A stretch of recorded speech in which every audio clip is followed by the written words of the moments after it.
Thinking never was your strong suit, Knack. Prepare to meet your doom. The last voice you'll ever hear will be mine!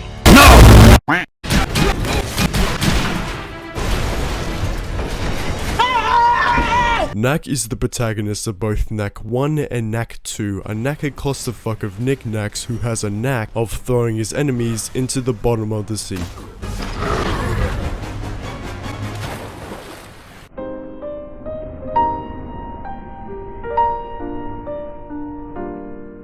Don't worry, they'll probably be next to fucking Megatron. Now, instead of a review of the entire game of Knack 2, because others have done so already, this video is more of an analysis of both his abilities and his actions within the game, and how effective this pile of bricks really is as a hero. He should be at least decent, right?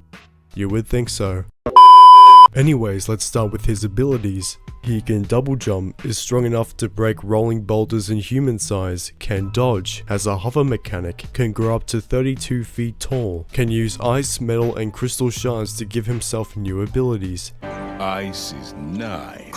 Can extend his arms to grab faraway enemies and interactables, can parry and block projectiles, has a boomerang to trap enemies and can destroy energy shields. Now any person would say, wow, that's an impressive moveset. He must be a really good character to play as. Well, fuck you. Japan Studios made him useless. He's slow, he's sluggish, he leaves himself wide open every time he attacks. He barely has any range. You don't have access to fluent combos until the end of the game, and his weakest spot is wide open to get one-shotted. I'm actually surprised he has saved the world before, because even when you do have these cool moves you can use, most of them come from this random ego monk, whose main character motivation is to give Knack more abilities with her fucking chi powers. This is relic energy. It's the same force that binds your body together. Now, focus and attack!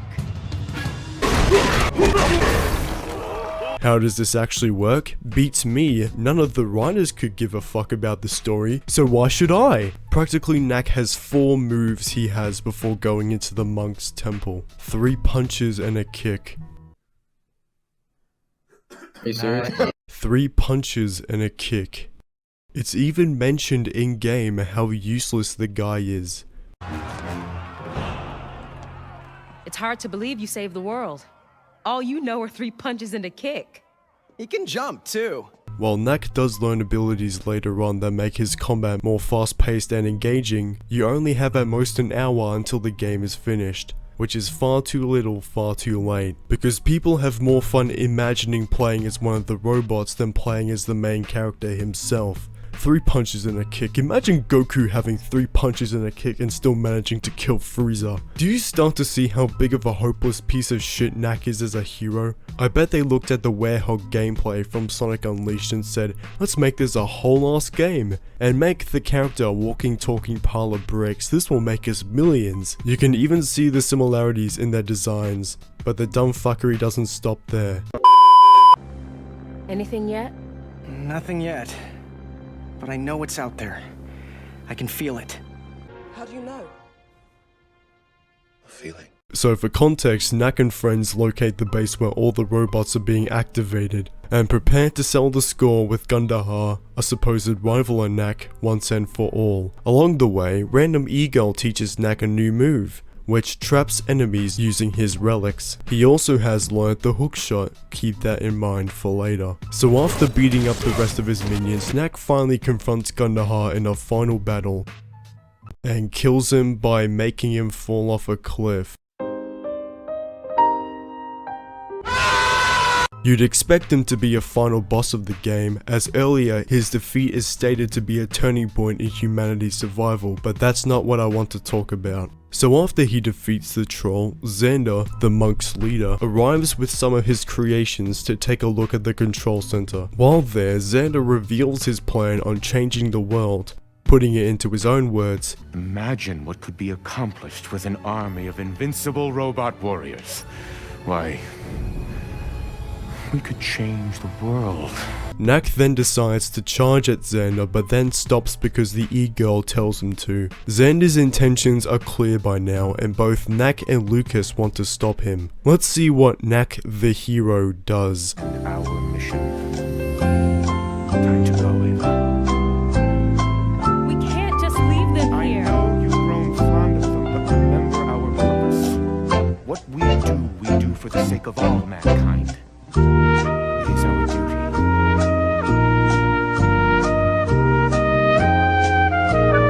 They'll be safe here. You can retrieve them when things are set right. They'll be welcome citizens in my new world. Don't believe him. Ava, do you still trust me? I do. I'm sorry. Ava, You won't get away with this, Xander. Doing a little calculation here by measuring body proportions, Knack's reach with his hookshot is roughly 2.33 times his height, and as Knack is 13 feet tall in this scene, his reach with the hookshot should be 30.29 feet or 9.2 meters. The TLDR is that Knack should have no trouble grabbing Xander and throwing him straight off a cliff and into the Shadow Realm. But no, we have to have 3 more hours of this bullshit, and it's all to set up this fight, which I like actually. why didn't you stop Xander? You're only like 4 times his size. Yes, Lucas is right here. You are 4 times his size and could easily either trap him or kill him, yet you stood there like a brick wall and let him escape, you dumb fuck.